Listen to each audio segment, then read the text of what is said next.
So hello and welcome to my next chess video. This time I show you again a game between myself and my father. My father was white. Again he was black, but he started the game, so he started with e4. I replied e5, knight f3, knight c6, and this time he went for the Scotch game by playing d4. I took it, which is the main move, and here he played bishop d3, which is fine. e5 is another way to go. Bishop d3, and here I played d4, d5.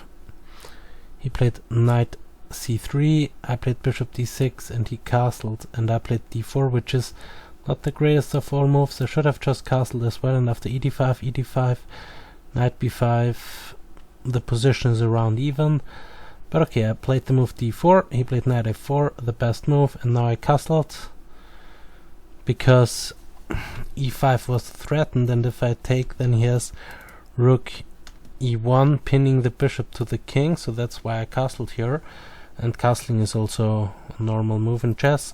You should always castle. And here he played the move c3. f4 would have been a little bit better, or what means a little bit, it would have brought him the advantage, because now e5 is threatened with a fork, so I would have to play something like bishop b4, and after queen e2 he has a huge center and my pieces are kind of disconnected, and I don't really have some attacking chances here, and in the game I really got some. Here he played c3, I played c5, he took, I took, and now again he played rook e1, threatening e5 again to fork my pieces. f4 with the same threat would have been better again. Then I would have to play something like this, and with this huge central pawn mess, this is probably very hard to defend. Bishop can also come into the game somehow, or yeah, probably not here, but yeah. You see here space advantage in the center. This pawn is weak, but most of all f6 is kind of what I don't really want to see, because then queen h5 at some point and he really has some mating chances over there, so this would have been better for him.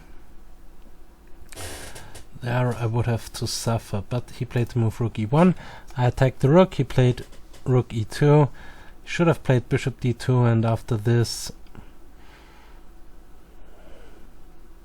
yeah, knight can come to c5. I have a passed d-pawn, but this position is around even.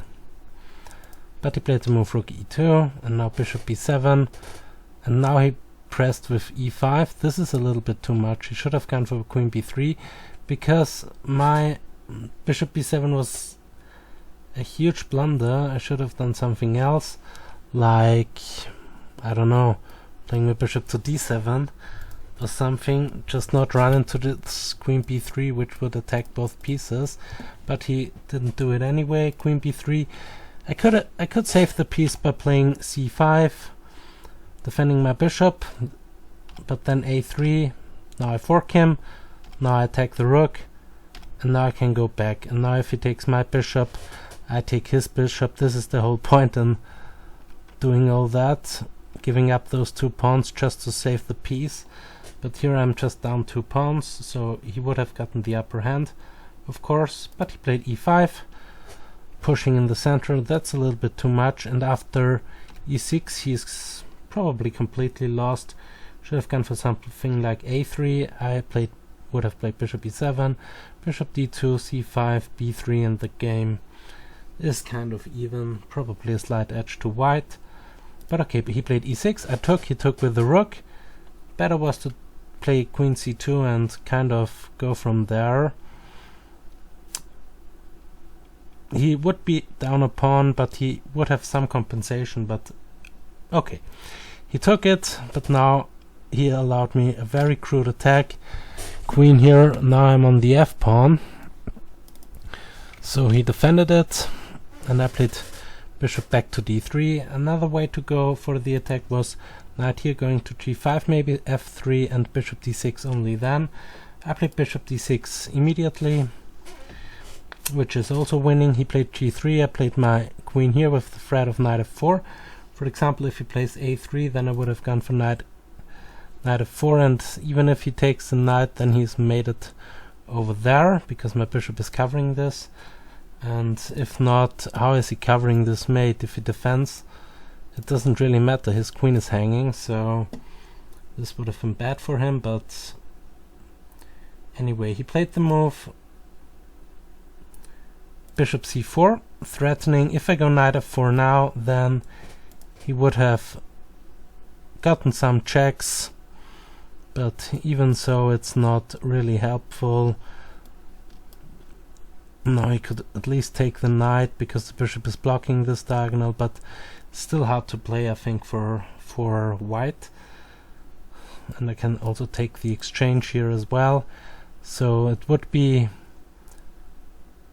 4 pieces versus 3 pieces. It's probably better for white, so yeah, this was his idea. But I played king h8, renewing the threat of knight f4, and he played f3. I played knight e3 takes, and now I in between move, taking the pawn, attacking the queen. Here should have gone for queen f1, where he could have saved the piece, but I would have a strong attack there. Rook here, because everything else, if he goes for example a3 and then bishop g3, bishop g3 loses due to rook takes, check, pawn takes, and queen here mate. And if he instead takes with the pawn, then rook here check, same mate. So that's why nothing move doesn't do the job. He has to play something like rook e4 to block this diagonal, but now queen here, and if he is playing now rook takes d4, then I have a cute little mate, queen g2 check, he takes it, and rook here mate. Because it's a double check, the rook is defended and the h1 square as well, so this is now completely over for him. So here, for example, bishop e6 attacking the queen, queen takes rook, and we go in this end game where I'm a pawn up and I would have the bishop pair, so this is also winning for me. But he played queen d2, and now I took this, he took it with the rook, because queen takes would lead to queen g2 mate. Now I take this one with the idea that if he takes that, I could go in for the rook, but I think even strong is just to give that check. But this is doing the job as well. Also, I have here a very nasty discovery, which probably seals the deal immediately. Now he has to, yeah, this is mate, so, and this is the only square he has. Everything else is covered, so this is bad for him. Let's check this again, because it's not engine checked, but I checked it with my mind, so should be still very good. Yeah, no more moves for him. It's a discovered check from the rook, so he has to block, and now rook takes his mate. So that's why he didn't take it. He attacked my queen, queen here. Again, same thing, if he takes, then the same mate appears on the board. So rook there, I went back, attacking the knight, but here I would have had a mate as well with bishop takes there. If he takes with the queen, then this check comes, he has to run, discovered check, he has to run, and now I take the rook, only move to block with the queen, and this is mate. But bishop c6 is the second move recommended by the engine. It's attacking the knight, and yeah, there is not much he can do here. If he trades, and he cannot even take my bishop here because of the same mate again, but this time it's a mate immediately. And what else is he doing? I mean, there's really no move to play. If he goes for my queenside, for example, yeah, then this is mate again. So he's kind of suffering here. If he blocks with the rook, then would still have a lot of attacking chances. Well, anyway, takes. if he moves the knight because the knight is threatened, I just go in with the rook and pick up everything. So that's the thing here. Check, picking up the rook. And if he doesn't take the rook, then he's made it on h2. So this is a double attack. So that's why he played knight c5. But then now I took, takes.